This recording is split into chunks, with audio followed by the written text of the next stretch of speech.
He may be the most popular personality in the Christian world. Tonight is your night for a miracle. Expect it, believe it, don't leave without it. Millions of people, tens of millions of people around the world believe that Benny Hinn is one of God's greatest spokesmen. And his supporters seem to give Benny Hinn their total trust and faith. I believe that he has been sent, chosen by God to bring God's healing message, salvation message to the world. Say what you will about him, whether he's on his daily TV show. Someone has been healed of cancer, stomach cancer. Receive the fire of the Holy Ghost. Fire on you in Jesus' mighty name. Or whether he's preaching at the dozens of live crusades that attract millions annually. Substance. Pick him up. Benny Hinn is never dull. I remember a man in Sault Ste. Marie, Ontario, that turned into a snake before my eyes, and 2,000 people saw him.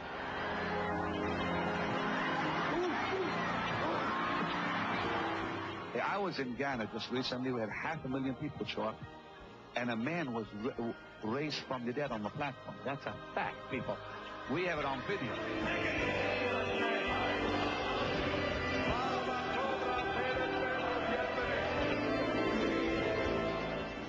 I want to take my dead loved one and place them in front of that TV set for 24 hours. Placing them before a television set, waiting for God's spark to come through and touch them. Lift your hands in the name of Jesus. Oh, my God. Get on here. There's glory here. There is glory here. There is glory. There is glory, glory. There is glory. That lady who came with a tumor, and the tumor fell to the platform. I mean, it fell to the platform. We saw it with something else, and it broke in pieces as it hit the stage. But I believe certain demons have come into America through this new group of people coming in from Haiti and from all these countries, bringing their devils with them.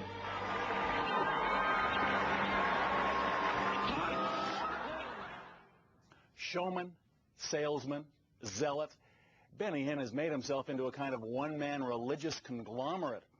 If there were a Fortune 500 list for those who pray for pay, Pastor Benny would be Bill Gates.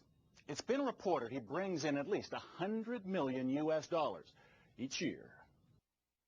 It is all a long way from where Benny Hinn started out. Born in Israel, of Greek Armenian parents, he came of age in Toronto in the early 70s. By all accounts, an unremarkable student with an unquenchable thirst for God. What he talked about most of the time, his interest in God, his interest in the Scriptures, his interest in learning more, and then as time went on, a real desire to be involved in ministry in a way that was significant and effective. Paul Pinkowski was a pal who witnessed Benny's baptism and joined the same church and religious musical troupe. He was always exuberant, the hands were going, he was always talking, and he talked with zeal all the time. In fact, friends say Benny was so devout, his family feared he was becoming a religious fanatic. Before long, he got his own TV show, preaching in public in Toronto and beyond. But what Canada is to hockey, the southern U.S. is to Christian fundamentalism. And in his early 20s, Hinn moved to Florida, where he met Suzanne, the daughter of a local pastor, and married into the family business. Who could have guessed that 30 years later, the kid from Toronto would be the most famous televangelist and faith healer in the world? Lift your voices, pray in the Holy Ghost. Loud. Pray loud. Boldly in the Holy Ghost. Fire. Fire. Fire. Millions simply call him Pastor Benny. Somebody shout hallelujah! Lift your hands and voice them. Lift your hands, receive it. Lift your hands, receive it. People ask for anything. Ask for anything you want. It is a religious empire built on Benny Hinn's pledge that if you have enough faith, you will be healed, especially at one of his crusades. I release this anointing, and I speak forth the word of deliverance, and I cast every demon out. You devil of cancer, diabetes, heart disease, and AIDS, come out! Come out. In the name of the Lord Jesus Christ.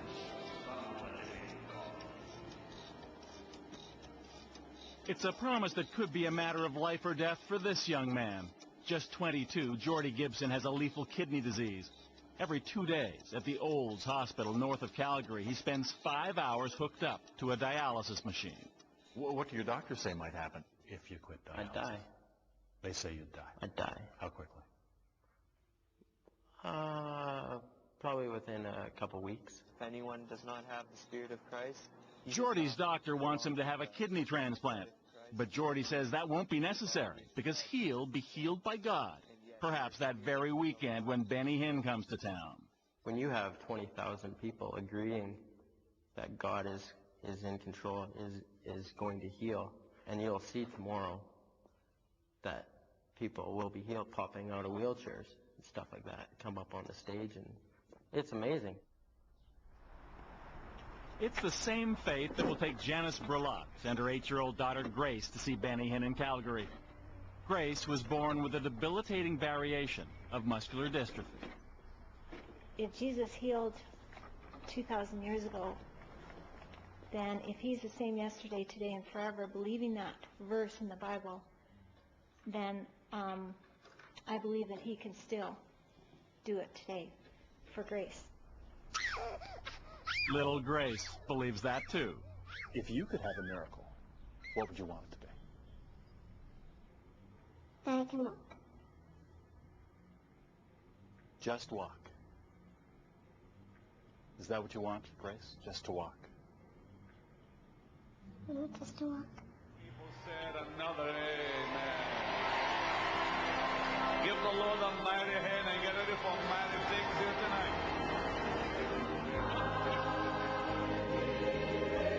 Each year, Pastor Benny declares thousands of people miraculously cured. Pastor, she had epilepsy. Go see Jesus' name. In Philadelphia a few years ago, it was the heart condition of former heavyweight boxing champ Evander Holyfield. The Lord is telling me right now, he is repairing Holyfield's heart. A grateful Holyfield later gave him a check for $250,000, then won his title back. In Las Vegas, it was 8-year-old William Vanderfolk's eyesight. Pastor Benny promised to pay for young William's schooling. You were blind? Completely blind or what? Like visually impaired, I could only see close up. And I'm going to put aside a fund for this precious little boy, that the money will go to him only and nobody else. At a crusade in Massachusetts, Hinn cast out the cancer Belva Ventura's doctor had diagnosed as terminal. Oh, he hugged us and he put his arm around me. I was healed. I know I was. It would all be a miraculous story indeed, if not for the inconsistencies that seem to keep popping up wherever Pastor Benny goes. For example, what happened when he took his miracle crusade to Sault Ste. Marie, Ontario some years back? He wrote about it in one of his books. According to Pastor Benny, he held a service at the local Catholic hospital. Afterwards, his book says, the nun in charge asked him to lay hands on all the patients in the rooms who could not come to the services. Is that what you said to him? I did not do that. He did not ask me, and I did not do it. I wouldn't have done that. Sister Mary Frances is now in her 80s and retired. But on that day in Sault Ste. Marie, she was the administrator of the hospital that Hinn describes in his book. People were under the power of the Holy Spirit up and down the hallways, as well as in the rooms. The sounds of praise were coming from every direction. It was happening before my eyes. We were walking through a hospital, and people were being healed. No, no, no, that did not happen. After 60 years as a nun, Sister Mary Frances says she does believe in miracles, just not the ones that Benny Hinn described in Sault Ste. Marie. So I know it does happen. It has happened. But I just know it did not happen that day. It did not happen in my presence. Now, one will anointing just comes on you, you feel like she'll drink holy water. It's the kind of discrepancy that casts a shadow over Pastor Benny's brilliant career. The credibility gap between what he says and what he does, especially when it comes to miracles. Oh, don't worry about the doctors. They're wrong when Jesus comes in. When Jesus comes in, forget the operation. When we come back, our hidden cameras reveal some of what really happens at those miracle crusades. He'll tell somebody that their disease, their cancer, is never going to come back. Well, how does he know that? He's a charlatan. 150 years ago, Benny Hinn and others like him would have been snake oil salesmen.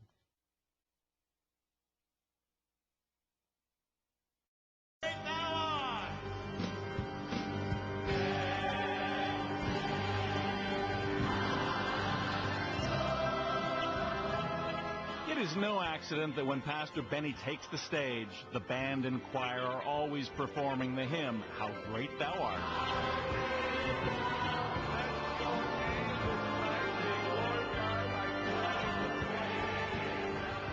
Hinn's miracle crusades are as finely tuned as a political convention, with a formula he's tested and honed for decades. Tonight, we've come again, knowing you are God Almighty. I think he's a showman, and he's a very good showman. Justin Peters should know. His master's thesis in theology analyzed Benny Hinn's ministry and its methods.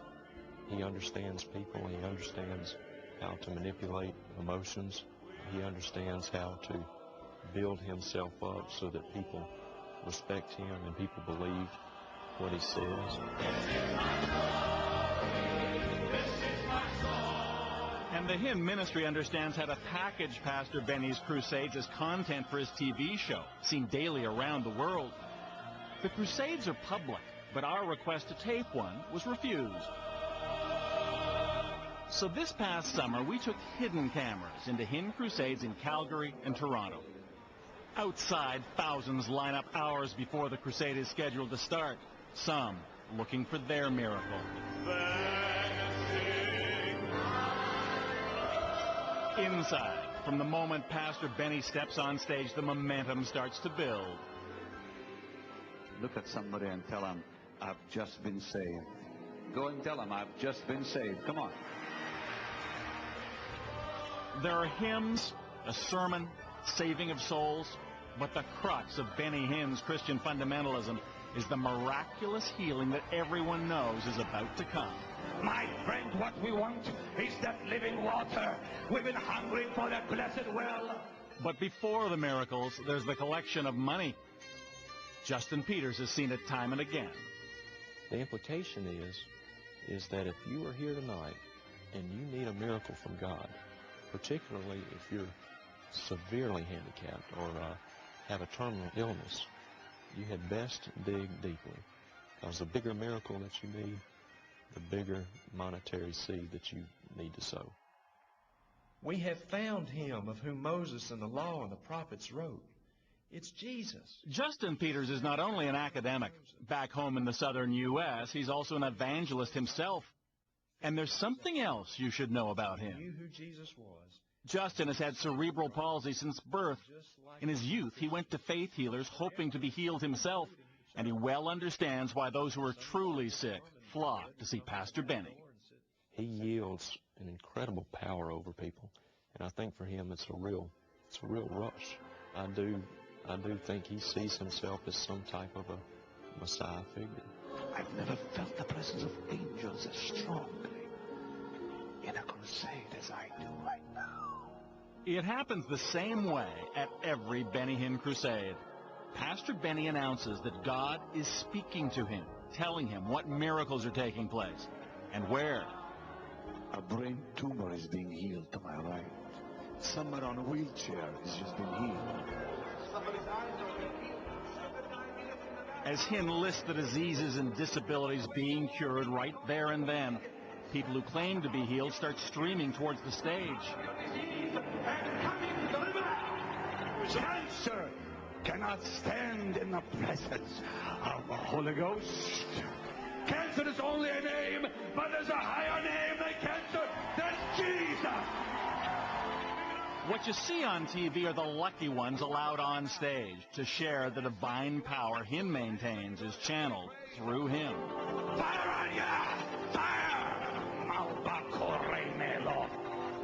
But what our hidden cameras show is how the Hinn ministry selects the people whose miraculous healing it touts on stage, and what happens to some of them afterwards.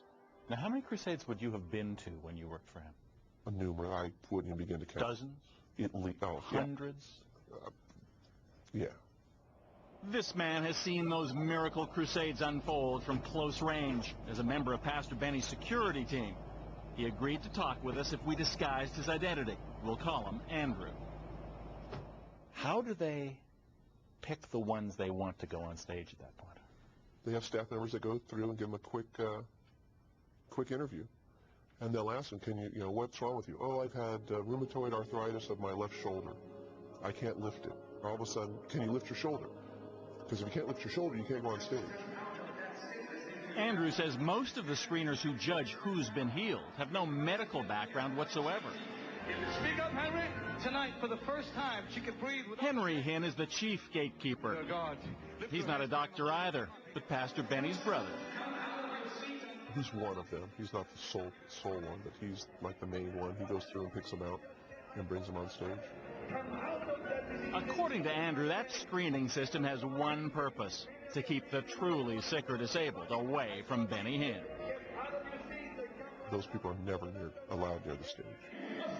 At the crusade in Calgary, Janice Brulotte carried her 8-year-old daughter Grace up into the stands, searching for a miracle to make her little girl walk. I said, honey, we could stay up here because you know what? I said, Jesus is up here. And she said, no, Mommy. She said, I'd like to go down and see if Benny Hinn could pray for me. I said, are you sure? She said, yes, Mommy. So with her child in her arms, Janice edged her way down and through the crowd towards the stage. Like many others, it wasn't long before they were intercepted by ministry screeners and told to sit down. Grace and I moved over to the side. We sat and waited, and Grace asked me if I could help her to try and walk. And that was kind of her faith in action. And so I picked her up, and we tried walking back and forth. And that was kind of a hard moment. We caught up with them as they fled from the arena. Their hopes of a miracle, even a prayer from Pastor Benny, now gone. Just kept saying, is she healed? Is she healed? And like there was such a big rush, yeah. And what can I say? She just wanted you to pray for her. It was the same story a week later in Toronto when theologian Justin Peters, who has cerebral palsy, tried to get close to Pastor Benny. Our hidden camera shows Justin being stopped by a screener. Watch as Henry Hinn whispers something to her. Then Justin is told to step aside. I want people to understand that people that look like I do, that have an obvious disability, are never allowed up on stage. It's always somebody that has some kind of illness that cannot be readily seen. If God is truly healing the sick through Benny Hinn, we should expect to see amputees grow new limbs. We should expect to see the severely mentally retarded restored, but we don't. At every Benny Hinn crusade, there's a wheelchair section, usually located at the rear, where few miracles ever seem to go. Andrew, the former Hinn security man, says that the sick and disabled are routinely turned away in favor of the apparently able-bodied. He's bringing people on stage saying they've been healed. He claims that they've been healed. But who has said that they've been healed? Themselves? And Benny says, look, they're healed. How does that happen? Don't you have to go get a medical test to say you've been healed? Actually, that's a very good question. And over the years, Pastor Benny has had an answer for it. He's claimed that only those healings that are medically verified are broadcast on his television program. He said that many times, like this. There's 5 stages of our follow-up where we call the doctor and say, were they sick? And then we verify these healings. We haven't been able to walk up steps. So we thought we'd put that miracle verification to the test. Last summer, Benny Hinn held services in Toronto, filling the Air Canada Centre 3 times in just 24 hours, declaring dozens of miraculous healings. A few weeks later, the highlights of that Toronto crusade were shown around the world on his TV show. Dr. Mahary, these are the ones you called out with AIDS, Pastor. My God. HIV. You devil of AIDS, come out of them in the name of Jesus Christ, the Son of God. You come out of them. You come out. I said come out. Those miracles included people he proclaimed cured of AIDS. Fill my cup. The cancer goes in Jesus' name. Of cervical cancer. This is Lisa. You called out tonight. Of diabetes. Oh, God. The ministry declined to talk to us on camera, so we set out to track down those healings ourselves. We were independently able to find 4 of the people declared miraculously healed by Benny Hinn in Toronto. Remember, Hinn insists all those healings are medically verified. This woman declined to talk to us. Of the others, it turns out the woman declared cured of cervical cancer didn't have cancer in the first place, but something called mild dysplasia, a change in cell structure that her doctor is monitoring. Since the crusade, this woman's diabetes actually got worse, and she was hospitalized. And according to her latest medical test, the woman in the center still has AIDS. So what really is going on here? Is it mass deception? Mass hypnosis? From his research, Justin Peters believes this. It's a matter of mind over body. And for a while, you can make yourself believe that you are healed, and you feel better for a little while until the euphoria subsides, a new day dawns, and the symptoms almost always reappear. In fact, remember those so-called miracles we told you about earlier? Well, it turns out they weren't quite what Pastor Benny said they were either. The Mayo Clinic determined that boxer Evander Holyfield never had a heart condition. He'd been misdiagnosed. Little William's eyesight is still damaged. And according to his family, 3 years later, he hasn't seen a penny from any ministry trust fund. And shortly after I spoke with her, Belva Ventura died of cancer. And when Benny Hinn's crusade in Calgary ended, Janice Brulot carried her daughter Grace back home. She cried, and she told me she was so disappointed. But at the same time, I have not given up hope. And I will never give up hope in believing that one day she will walk.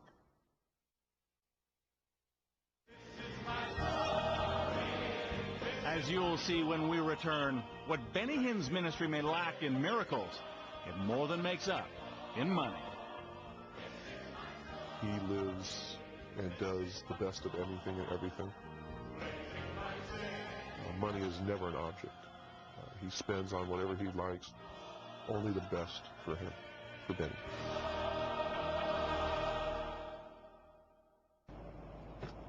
When Benny Hinn travels to his crusades around the world, it's first class all the way, from the phalanx of bodyguards who secure the path to his motorcade, to the police escort he pays for almost everywhere he goes.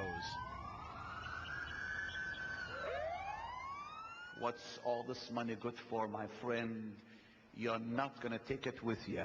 To his trademark white suits, his ministry's logo stitched, it is said, with 24-karat gold thread, custom tailored in Beverly Hills for several $1,000s apiece. The man who once asked, where in the scriptures does it say I have to drive a Honda, has Mercedes-Benz taste. In fact, he owns 2 of them, this convertible and a Mercedes SUV, each of which cost him over $80,000 US. If there's one thing that is certain about Benny Hinn, it's that he hasn't taken a vow of poverty. That's his house up there over my shoulder, overlooking the Pacific Ocean on some of the most expensive residential property in the U.S. According to local building permits, it has more than 7,000 square feet of living space, 7 bedrooms, 8 bathrooms. We've consulted real estate agents, and they tell us that if that house went on the market today, the selling price would be about $10 million. But for Pastor Benny, the house deal gets better. It's an exclusive enclave in California surrounded by security guards on one side and spectacular views of the Pacific Ocean on the other. And because this is officially registered as Hinns' parsonage or church residence, his ministry pays for all of it, including electrical bills and property tax. Add the private jet the ministry leases for him, the presidential hotel suites, the reported 7-figure salary, and a picture emerges of a self-proclaimed spiritual leader with an obvious taste for the material world. He's a young man then. Now you can make checks payable, of course, to Benny Hinn Ministries. Appeals for cash are a mainstay of Hinns' ministry. Put your name, your account number, your expiration date, and sign. Thank you, Lord, for strength. But many loyal Hinn followers, like kidney patient Jordy Gibson in Alberta, reject criticism of Pastor Benny's fundraising and spending habits. Benny Hinn's got expenses, you know. It costs money to travel, to bring the gospel of Christ around the world. And he's not asking for money so he can get rich. He's asking for money so he can continue bringing the healing message of salvation across the world. Jesus is the answer. And apparently millions of others feel the same way, because the revenue streams pour into Benny Hinn's ministry. At his 50 or more crusade services each year, while Pastor Benny preaches on stage, backstage, staffers and volunteers empty collection buckets filled by his capacity crowds. It's never that was a great crusade. We saved a lot of souls. That was a great crusade. God was in the house with us. That was a good crusade. We made $500,000. Andrew saw those crusades from the inside on Hinns' security team. Do you have any sense of how much money the average collection at a crusade would be? Hundreds of thousands of dollars. I believe the most for one evening, I believe the most that I am aware of was like $780,000. Then there are Pastor Benny's donors, known as partners, who pledge to give him at least $30 every month. It's estimated he has 100,000 of those. And the ministry sells merchandise at crusades, by mail, and online. Benny Hinn's books, videotapes, Bibles. Benny signs those, autographs the Bibles, and sells them. There was a time when Benny signed 30 Bibles, put his pen down and said, I just made $30,000. Almost euphoric. How much does all that add up to? Well, we don't know, because under U.S. tax laws, the Hinn ministry is a religious organization and not obligated to make its finances public. Most major U.S. churches and ministries release that information voluntarily, not Benny Hinn's. But there is something else to go on here. 2 years ago, Hinn sent out a fundraising letter in which he explained there had been a 10% dip in donations over the past 6 weeks. He said he needed an extra $2.5 million to make it up. Do the math. If that's true, by his own calculations, Benny Hinn's ministry takes in more than $200 million a year. And because it's registered as a religious organization, it's all tax-free. And if Hinn won't say how much his ministry brings in, neither will he reveal how all that money is spent.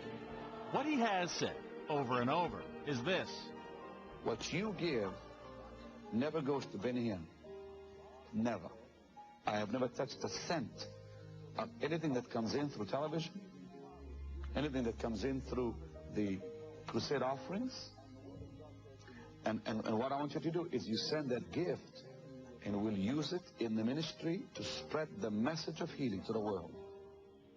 Andrew traveled with Benny Hinn on trips in North America and overseas. He lives and does the best of anything and everything. Money is never an object. He spends on whatever he likes, only the best for him, for Benny. In the past, it's simply not been possible to verify if Benny Hinn is telling the truth when he says he spends every penny on God's work. That is, until now. The Fifth Estate has obtained confidential financial records from inside the Hinn ministry, documents provided by people who say they believe the public should know how Benny Hinn spends some of the money, entrusted to him. This is a lot of money. Yeah. The documents tell a great deal about the style in which Benny Hinn likes to live. The way that somebody handles their financial affairs is a real window or insight into how that person lives and manages their life. This is interesting because it tells you who is on this trip. So there's Roddy Allen is a forensic accountant with the firm of Kroll, Lindquist, Avey. We asked him to review the ministry expense and travel records. He likes the high life. And if this were a corporate situation and I'd been retained to go through somebody's expense reports because there was a suspicion of fraud or something, I would be pulling these items out for further inquiry, and I'd certainly want to interview him because to me it seems above and beyond all bounds of what might be reasonable in the circumstances.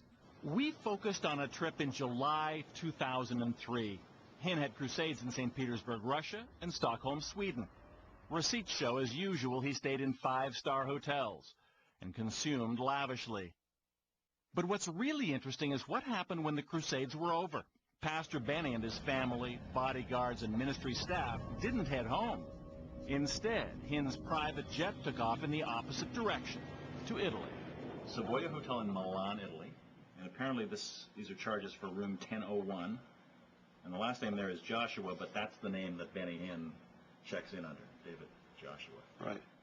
Hinn's room at the Savoia, 1001, is the presidential suite, described on the website as fit for a prince, perhaps the finest hotel accommodations in the world.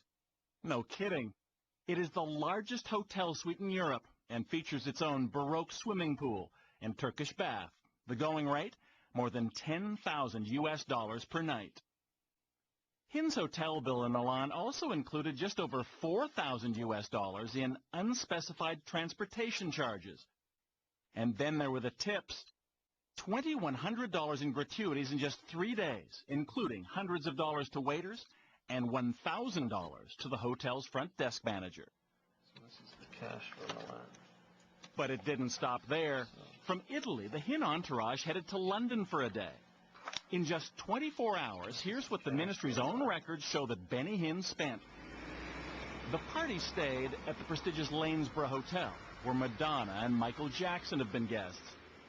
The rate for Hinn's room, suite number 210, almost $4,000 for one night. And there were incidental charges on the hotel bill, including in-room tea, lunch, and chauffeur services, totaling about $6,000. That night, Hinn took family and friends to his favorite Lebanese restaurant. The bill, $1,725.67. And there were tips in London, too. Were there ever? Gratuities there totaled $3,100 for that single day, including $1,000 to the hotel concierge. Finally, there was a stop at Harrods department store, where they paid almost $200 for dusted almonds and fruit for Pastor Benny's plane ride home. Andrew says on top of that, there would be the substantial cost of the ministry's staff and bodyguards who traveled with him. You easily have $35,000, $40,000 a day in expenses. That would include salaries, easily. Probably more than that for the 10 people. It could all add up to $200,000 or more for just those 4 days. Now, obviously, those records only show a slice of financial life inside the Hinn ministry, but they do raise disturbing questions for a man who claims to spend every penny he raises on God's work. Because we could find no legitimate business purpose for all the money spent in Italy and London. No meetings, no crusades, just a notation that they were on a layover after the Sweden event. Little to justify deducting all of that as official ministry business, which seems to be exactly what happened.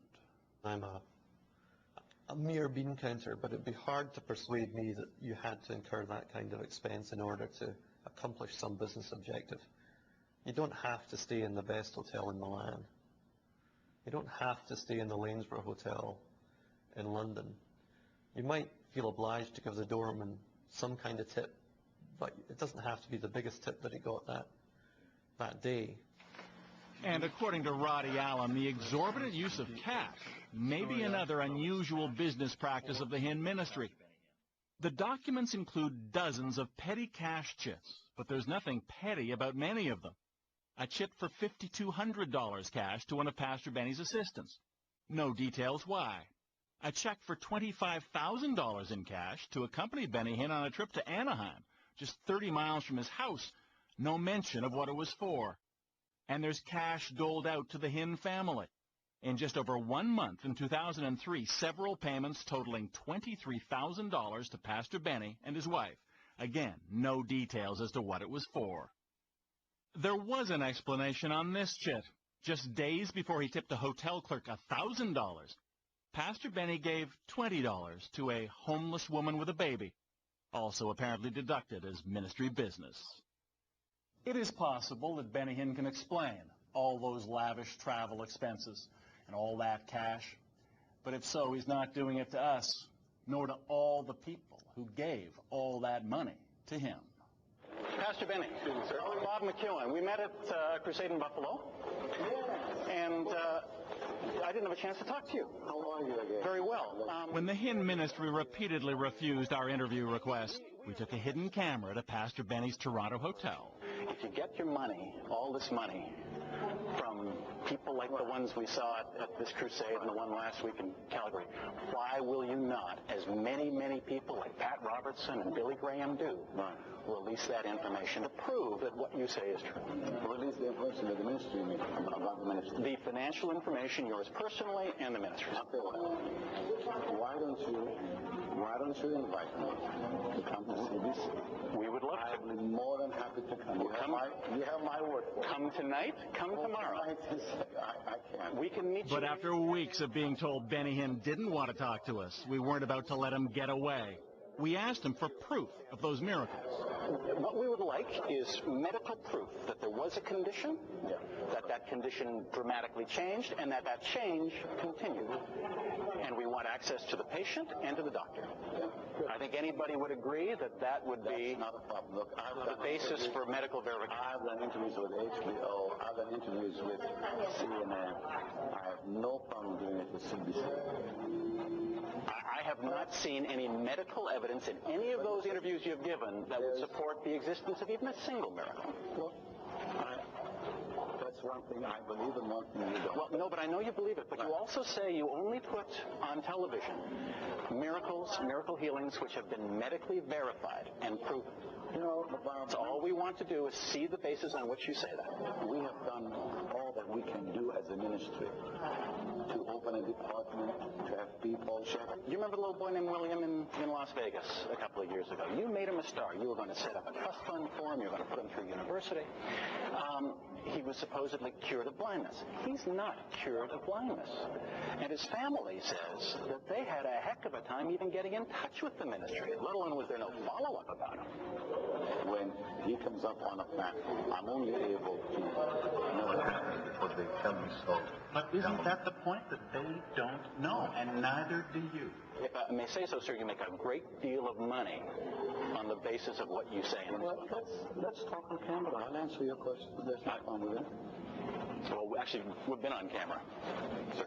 You should know that. Right, so we would love to see. If you have more to say, we would love to sit down with you. I'm sorry you have me on camera when I'm so tired. Well, soon afterwards, Benny Hinn and his entourage bid us good night. Thank you.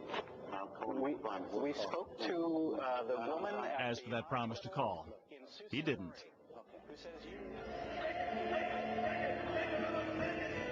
Back in Alberta, Jordy Gibson did attend Hinn's Calgary Crusade last summer as an usher. When we visited 2 months later, he was still waiting for his miracle, still resisting his doctor's advice to get a new kidney. If I were to walk off the stage and just drop my crutches and be completely whole, that would be a pretty incredible miracle. And back home in the U.S., Justin Peters is still preaching the Word of God and coping with his cerebral palsy. They are both true believers with very different views about Benny Hinn. I've often wondered if Benny Hinn knows he's a fake or if he's just so self-deluded. I'm not sure. I think initially in his ministry, I think he may have begun with honorable intentions, but he has become intoxicated by the money. He's become intoxicated by the power. Benny Hinn has just yielded his life to Christ, to following Christ. And God has blessed him. He's given him gifts, grace, and to bring his message of healing. In the end, what you think about all this may come down not to what you believe, but who. The last word goes to Pastor Benny. Look at my eyes right here. Come, give me a close shot, will you? And look at these eyes. I have never lied to you. Never. I never will. I'd rather die than lie to God's people.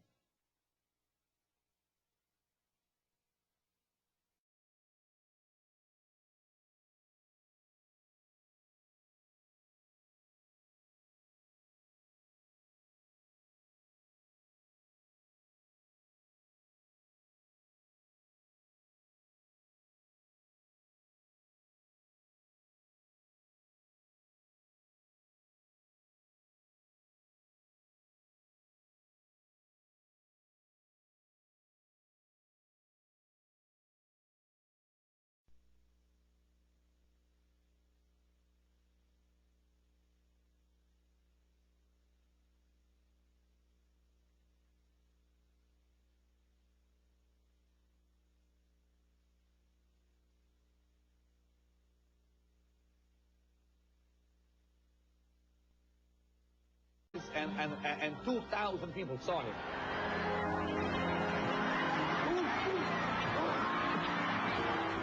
I was in Ghana just recently. We had 500,000 people show up, and a man was raised from the dead on the platform. That's a fact, people. We have it on video.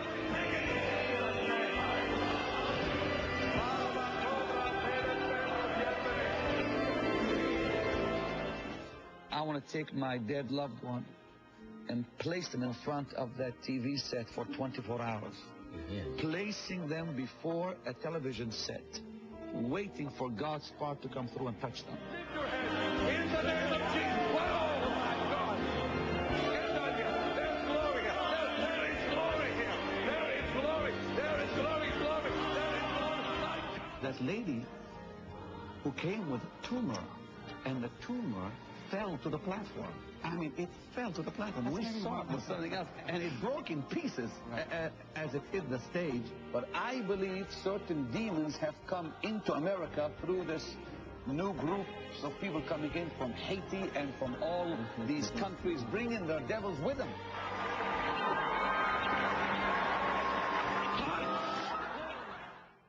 Showman, salesman, zealot, Benny Hinn has made himself into a kind of one-man religious conglomerate. If there were a Fortune 500 list for those who pray for pay, Pastor Benny would be Bill Gates. It's been reported he brings in at least $100 million each year. Trust and faith.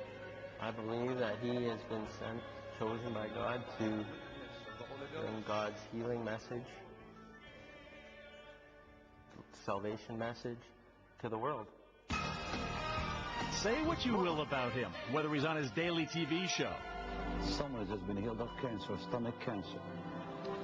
Receive the fire of the Holy Ghost. Fire on you in Jesus' mighty name. Or whether he's preaching at the dozens of live crusades that attract millions annually. Substance. Pick him up. Benny Hinn is never dull. I remember a man in Sault Ste. Marie, Ontario, that turned into a snake before my eyes.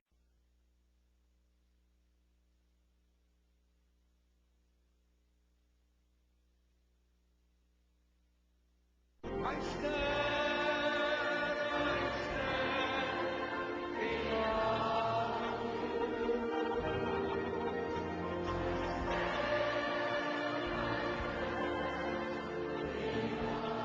He may be the most popular personality in the Christian world. Tonight is your night for a miracle.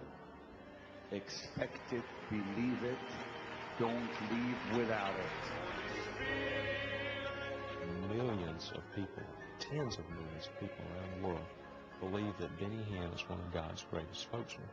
And his supporters seem to give Benny Hinn their total trust.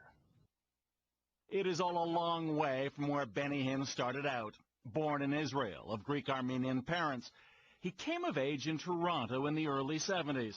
By all accounts, an unremarkable student with an unquenchable thirst for God. What he talked about most of the time, his interest in God, his interest in the Scriptures, his interest in learning more, and then as time went on, a real desire to be involved in ministry in a way that was significant and effective. Paul Pinkowski was a pal who witnessed Benny's baptism and joined the same church and religious musical troupe. He was always exuberant, the hands were going, he was always talking, and he talked with zeal all the time. In fact, friends say Benny was so